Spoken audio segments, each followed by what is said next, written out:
We had a pegylated molecule where we were trying hybrid first, and we were doing anti-PEG, trying to enrich with anti-PEG.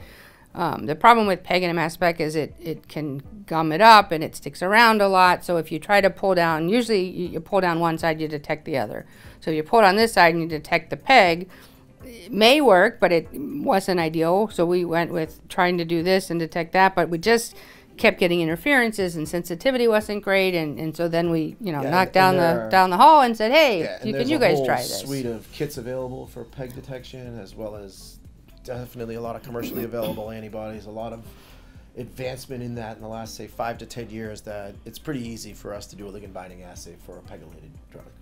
And that means we're not actually detecting the drug, it's the PEG that's labeled on the drug, and that has its advantages and disadvantages around what that actually is detecting, right? Yeah, but you would capture maybe with your specific antibody, or vice versa. But a lot of times people just want an off-the-shelf kit that is PEG quantification because they've covalently linked it and they trust that it's not falling off. Sure. We know it falls off. We do.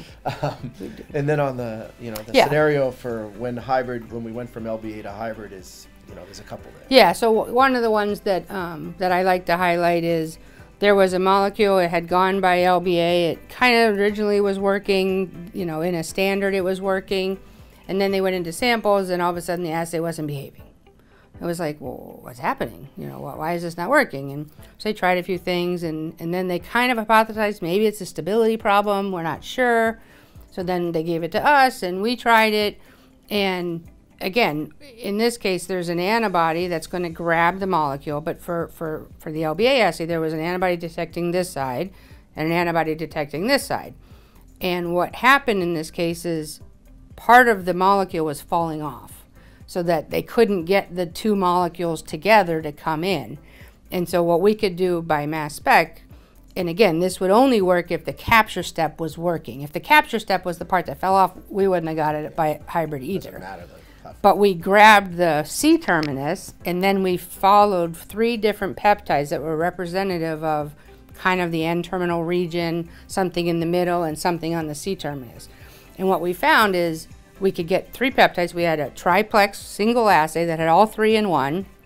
Sensitivities were generally all in the same ballpark, which they don't have to be, but it was a nice, nothing was really bad. They were all pretty good players.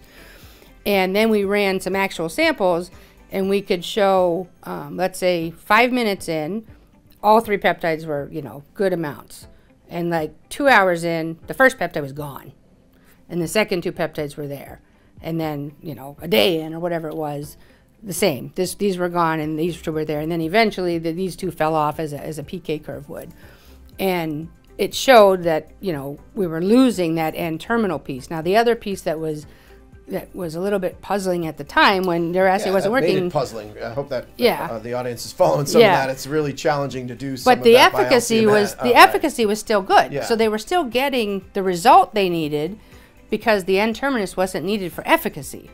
So you were having a PK/PD disconnect because if you had measured only the N-terminus, your PK would have said your molecule's gone, but I'm still having efficacy. How is that possible? Yeah.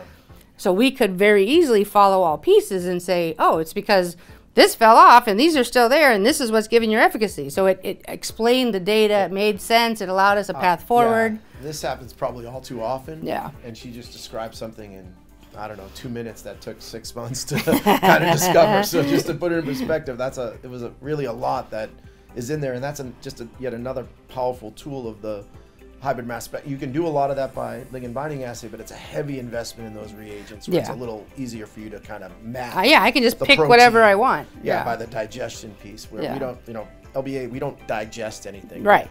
I don't know why you beat up things like that. No. I'm just saying, but you're still only looking at a piece, whatever your antibody binds. They always say LBA is looking at the whole molecule. I would argue that a little bit. It's looking at whatever the antibody binds. Everybody has an opinion. I'm just saying.